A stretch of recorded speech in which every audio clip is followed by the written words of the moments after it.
খবরের জেরে আয়েশা বিবি তো সরকারি খাতায় জীবিত হলেন, কিন্তু ধূপগুড়ির মহিলা, এই খবরও তো আমরা দেখিয়েছিলাম, নিউজ 18 বাংলা দেখিয়েছিল, জীবিত থেকেও তিনি মৃত। 4 বছর বার্ধক্য ভাতা পান না ধূপগুড়ির মহিলা, যিনি জীবিত হয়েও মৃত। সরকারি খাতায় তিনি মৃত এবং এই জন্যই কিন্তু তিনি পেনশনও পাচ্ছেন না, বার্ধক্য ভাতাও পাচ্ছেন না। রকি এই মুহূর্তে আমাদের সঙ্গে রয়েছেন, রকির থেকে একটু জেনে নিই কি পরিস্থিতিতে এখন রয়েছে, কারণ রকি নিউজ 18 বাংলায় তো এই খবর দেখায় এবং সেই খবর দেখানোর পরে কোনো প্রকার ব্যবস্থা নেওয়া হচ্ছে?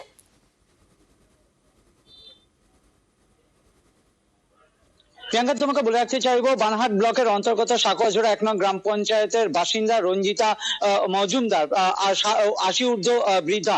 তিনি কিন্তু দীর্ঘদিন ধরে বৃদ্ধ ভাতা পান না বলে অভিযোগ করেন। তিনি নাকি সরকারি খাতায় মৃত, এমনটাই কিন্তু অভিযোগ করেছিল।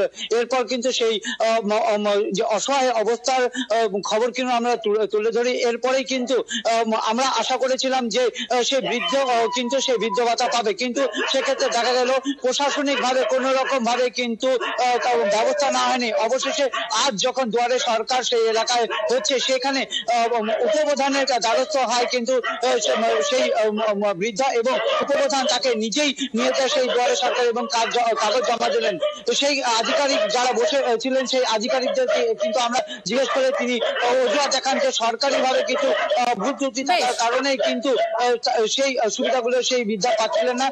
তারা আশ্বাস দিয়েছেন অতি শীঘ্রই সে বৃদ্ধ ভাতা পাবেন। এখন দেখার বিষয় কতদিনে বৃদ্ধ ভাতা পান। প্রিয়াঙ্কা, বেশ, এবং রঞ্জিতা মজুমদার অর্থাৎ সেই ধূপগুড়ির মহিলা, তিনিও কিন্তু নিউজ 18 বাংলাকে ধন্যবাদ জানাচ্ছেন, খুশি তিনি। এর আগেও তো আসছিলেন এখানে?